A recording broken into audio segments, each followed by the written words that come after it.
Picture this. The headline feature Apple spent years hyping as revolutionary. The neat little pill at the top of your iPhone called the dynamic island disappears. Not minimized. Not redesigned. Gone. The interface element that defined Apple's recent design language is about to exit the stage. And once you see why, you'll look at your current iPhone and realize something unsettling.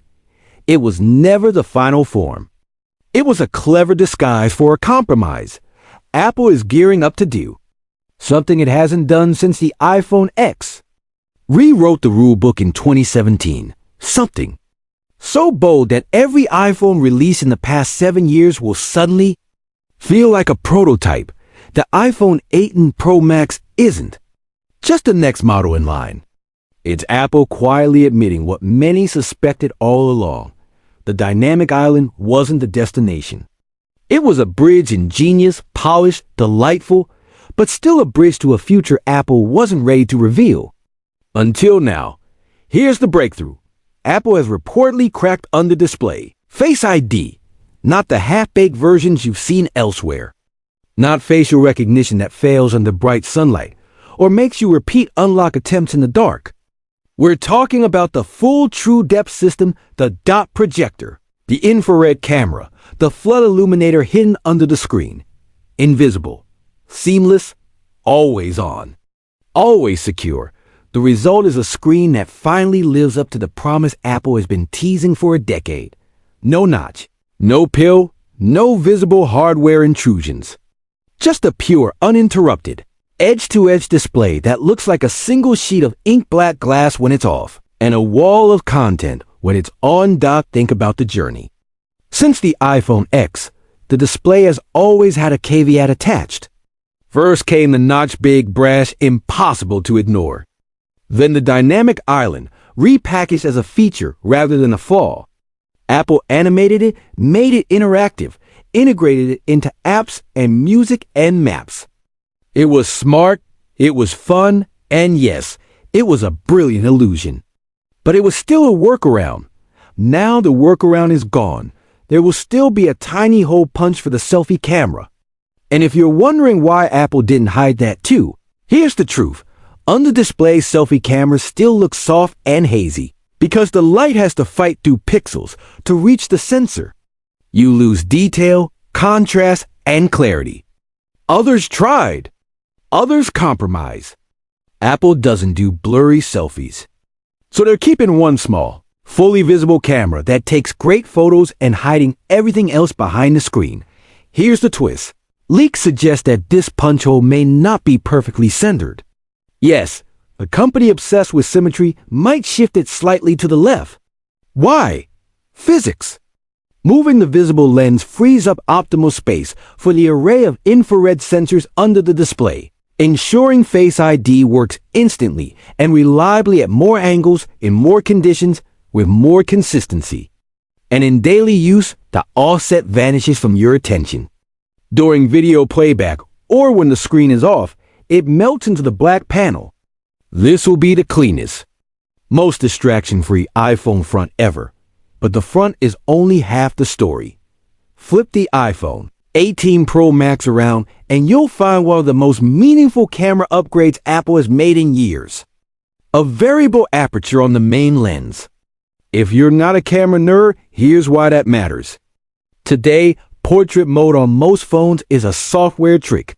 It guesses what's foreground and what's background. It does a good job until it doesn't. Hair strands, glasses, tree branches, complex edges. That's where the illusion breaks. A variable aperture changes the rules. It's a physical mechanism in the lens that widens to let in more light at night and narrows to increase sharpness in bright conditions. Open it up for natural shallow depth of field and creamy optical bokeh in daylight, no filters. No fake blur, just real glass doing real work. Stop it down for edge-to-edge clarity in landscapes, group photos, and product shots. The camera stops pretending to be a camera and simply is one. For creators, this is huge. Imagine shooting handheld portraits at noon that look cinematic without relying on software masks. Imagine controlling depth of field in video for true subject separation and less distracting background detail. Imagine night shots with cleaner detail because the lens can physically gather more light before computational magic even begins. Hardware and software working together instead of one compensating for the other. And to make all of this possible, Apple is stacking unprecedented power under the hood. Meet the A20 Pro, Apple's first 2nm chip. Yes, it'll be faster, but this isn't just about speed. The jump from 3nm to 2nm is about efficiency, thermals, and sustained performance, the kind you feel when the phone stays cool during a 30-minute 4K shoot, or when a graphics-heavy game holds its frame rate without throttling, or when on-device AI runs quietly in the background without eating your battery. This is the foundation for the next decade. Generative AI that runs locally and privately. AR experiences that feel natural and responsive. Machine learning models that enhance photos, transcribe audio, translate languages, and personalize your device, all without lag and without sending your life to the cloud. Expect a larger neural engine, smarter power gating, tighter integration with the image signal processor, and GPU gains aimed squarely at pro apps, creative workflows, and high refresh rate gaming. Put it all together and you begin to see the shape of the iPhone 18 Pro Max, an all-screen device where Face ID happens invisibly. A hole-punch selfie camera placed with intention, not guesswork. A main camera that gives you real optical control, not just cleverly faked depth. A chipset built for sustained performance, efficient AI, and all-day endurance. The sum isn't just another annual upgrade, it's a reset. And there's more to the design story than what you can see in a render. Under-display Face ID requires a complex dance of materials and engineering. A custom underpanel OLED that's more transparent to infrared wavelengths. A microlens array to guide light to the sensors. Anti-reflective layers to prevent flare. And precise calibration so the true depth system remains as secure and fast as ever. You won't notice any of that. You'll just notice that Face ID still unlocks instantly on a beach at noon, in bed at midnight, or under the fluorescent lights of an office, and that your screen finally looks the way screens were always meant to look. The little details change too. The status bar can breathe again, reclaiming space once reserved for the island. Video plays without a persistent black shape nibbling into the frame. Games feel more immersive. Reading is cleaner. Even the act of lifting your phone feels different when the front is nothing but content. And while the 18 Pro Max pushes forward, the rest of the lineup shifts with it. The dynamic island isn't disappearing entirely, it's moving down market.